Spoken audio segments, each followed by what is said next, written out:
Let's get into News League, where Johannes Leak joins us every week to look at the cartoons of the week. Good to see you again, mate. I want to have a look first up at two of Mark Knight's cartoons in the Herald Sun in Melbourne, where he's looked at Daniel Andrews and what's been going on.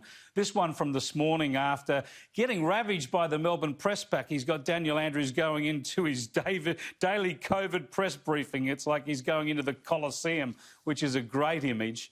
And preceding that, we've seen Mark Knight look at this series where he's sort of detailed Daniel Andrews' problems, really. He's asleep at quarantine. People are escaping. He realises what's gone on. He changes his jacket, fronts up and says, Victorians are fed up with people who don't take COVID seriously. It's finally turning on him, isn't it, all these mistakes? Yeah.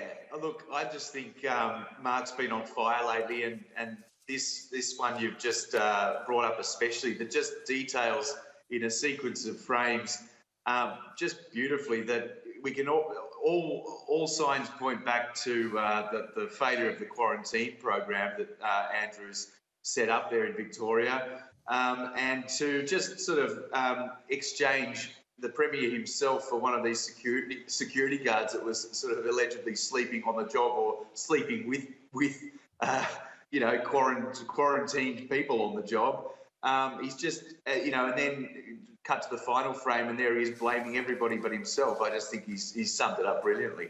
Yeah, and look at that Colosseum image. It's just brilliant as well, because he finally did really get a grilling this week, and it's not going to get any easier for him. I want to have a look at a couple of your cartoons on the same topic. I think this one this morning's beautiful, where you've got Daniel Andrews turning up at Greasy Joe's barbecue stand. How's the goose? Greasy Joe says, cooked. Daniel Andrews' goose is cooked from Johannes Leak there. And this other one is fantastic too, where you've got the COVID-19 walnut in Victoria. You've got the Treasurer Tim Pallas and the Health Minister Jenny Mikakis, and Chairman Dan comes through with the ScoMo looking on worried. He's got the steamroller heading over Victoria. I mean, this is the big question about what he's done there, isn't it? That's the image, whether he's cracking this walnut with a steamroller. Well, yeah, and look, Chris, I'll take this opportunity to point out that it was actually something you said during the week that got me thinking about this. You mentioned that phrase, are we cracking a nut here with a sledgehammer?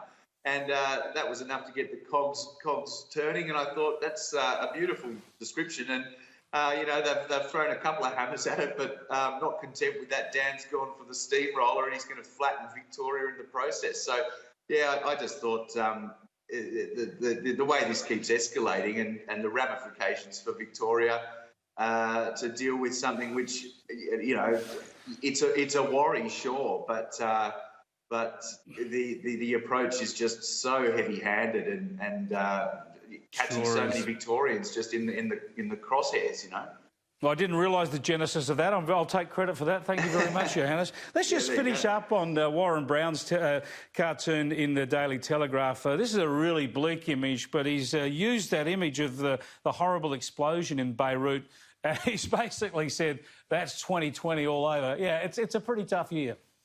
Well, yeah, I mean, just one of these events, bushfires, a pandemic, or this sort of random devastating explosion would be enough to kind of mark the year down as a pretty awful one in history. But yeah, these awful events just keep sort of piling up, and we just hope that we're in August now. Let's hope there's no more nasty surprises before the end of the year. But yeah, he's done a beautiful job of summing up the destruction there, and as he often does, Warren.